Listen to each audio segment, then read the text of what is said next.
And funnily enough, Senna is benefiting from the fact that he has less horsepower than Lauda, because you can't use all the horsepower in this race of a turbocharged car.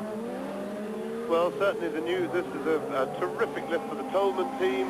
Their new car is obviously going very well, but whilst the driver can't drive unless he's got a car to sit in, you must say that this is credit to the exceptional talent of Ayrton de Senna. Now let's just watch it.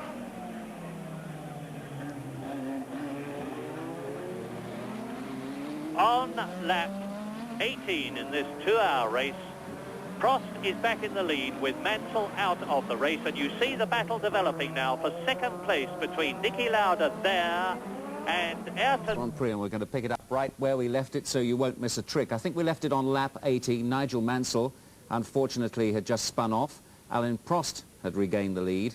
It's still pouring with rain as we rejoin it, and commentators James Hunt and Murray Walker. And there's Senna. He's showing now Niki Lauda his front wheels, but Lauda, of course, is not about to move over under any circumstances at all. Prost has gone through, and that is the gap between the race leader, Alain Prost, and this battle for second place between Lauda in the Marlboro McLaren and Senna in the Tolman, as they come round the Rascasse, out of it and up the finishing straight. Out of the Rascasse now, and Prost has gone through some 24 seconds ago already. And there is Arnoux, with behind Arnoux in fifth was Kenny Rosberg, and Senna challenging for that second place, and he's taken it. A magnificent bit of driving by Senna, who's now in second place. Yeah, that was absolutely marvellous. Senna went round the outside of Lauda into the Rascasse, and that was brave and skillful. Brave and skillful indeed. Senna now pulling away from Niki Lauda, and I will keep a stopwatch on the gap between Alain Prost and Ayrton Senna, the new second place man. Here it is again, and this is Senna taking Lauda in second position. Yes, they're on the pit straight now, but that's slightly curved and they won't be able to use full power, so de Senna is using a lot of throttle control here. Niki's hugging the inside, which is the correct line, and Senna's going the long way round him. And Prost will no doubt be informed on the very next time he passes the pits that de Senna is in second place and looks capable of catching him. So this puts a lot of pressure on Prost suddenly. His 24-second plus lead looked pretty comfortable before, but it's going to feel jolly uncomfortable to him now. Lap 19. Prost leads. Senna second. Lauda third. Just behind Lauda now, Arnoux is closing up. He's got Keke Rosberg right behind him in fifth position, and Stefan Bellof is right with Rosberg in sixth place. We could yet see an even more dramatic development with Bellof closing up. Now look at it, here it is, there's Lauda, there's Arnoux, there is Rosberg, and right behind him in sixth position is Stefan Bellof on this, now the conclusion of their 19th lap. Arnoux, Rosberg, Bellof. Stefan Bellof has got at the very most 450 horsepower from his Ford DFV engine in his Tyrrell, whereas Keke Rosberg has got some 650, but that's a disadvantage and not an advantage in today's weather conditions. And Bellof now going into Saint-Devote. Arnoux fourth, Rosberg fifth, Bellof sixth. Yes, and particularly the advantage is accentuated by the fact that with a normally aspirated engine without the turbocharger, he has no throttle lag. The problem with for the drivers of turbocharged cars is that when you put your foot on the throttle with a turbocharged engine, the first thing that happens is nothing, and the second thing that happens is everything, in that it comes all with lots of power all at once. Whereas Bellof can move his foot up and down on the accelerator pedal and get exactly what he wants. And this is a big advantage in these ridiculously slippery conditions. And you see Bellof there now challenging at the back of that group, and he's given a little bit of a slide, hung the tail out of it there, that's no problem. He's got terrific car control, Bellof. Manfred Winkelhock in seventh position behind Bellof is dropping back. Keke Rosberg was saying yesterday that the conditions in the tunnel are absolutely diabolical and will be accentuated in his case by the enormous horsepower that he's got under his right foot.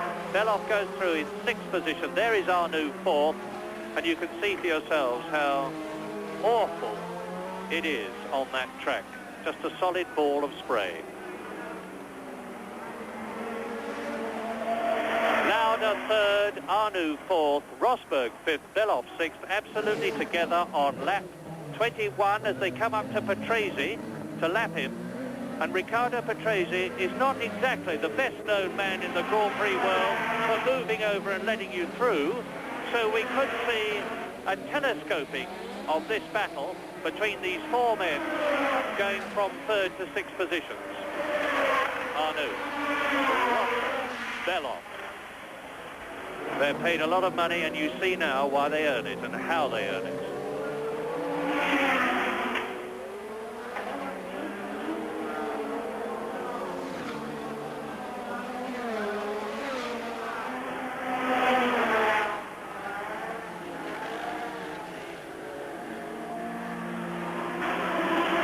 Arnoux, Rosberg.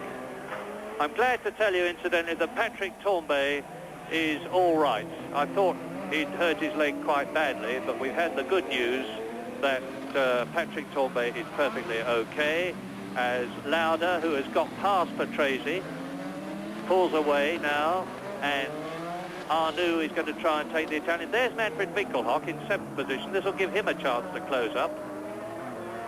They're going into the tunnel. This is the 21st lap. Mansell, of course, out of the race, as are Tambay, Warwick, De Angelis, Cicotto, Corrado, Fabi, and Nelson Piquet. And look at, there he goes. There goes Stefan Beloff. Beloff has taken Keke Rosberg and moved up into 5th place in a superbly judged passing move. Yes, and judged is exactly the right term, Murray, because you can't see a thing where you're going, so you've got to eyeball everything up, look where you are on the track, shut your eyes, as good as that, and just hope that it all works out. And Beloff has done exactly that. And is now with Riccardo Patrese, who is practically a full lap behind him, and he's shown the blue flag by the marshal, which means there is someone behind you who wishes to pass you, as if Patrese didn't know. And there is Manfred Winkelhock in 7th place closing up, as Beloff challenges Patrese outside the box. Patrese looks in his right mirror. This is going to give Keke Rosberg, if he could control the wheel spin that he's undoubtedly fighting, the chance to close the gap a bit between himself and Beloff. But I suspect that the Tyrrell is so nimble and has such ideal power characteristics for this terribly wet track that Rosberg will not in fact be able to close up. There is Arnoux, 4th. And Stefan Beloff goes through. Riccardo Patrese does move over and let him through. Rosberg, now Rosberg drops back, and as you saw, with Winkelhock closing up on Rosberg, who is 6th, and there's Beloff giving it the big slide treatment as he goes into the tunnel. René Arnoux is getting very close to Niki Lauda, who is 3rd. The race order on this, the 22nd lap, as you look at Keke Rosberg, is Alain Prost leading. Senna, let us not forget that, is in 2nd place. 3rd is Lauda. 4th is Arnoux. And there goes Beloff.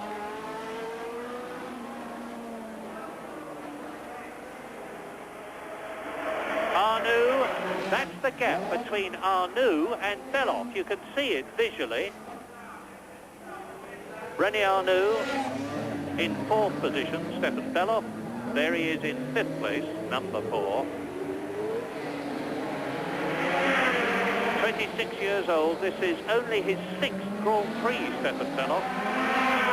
Made a name for himself in Group C sports car racing. Last year has capitalised on it through the successful efforts of a community of German businessmen to sponsor him.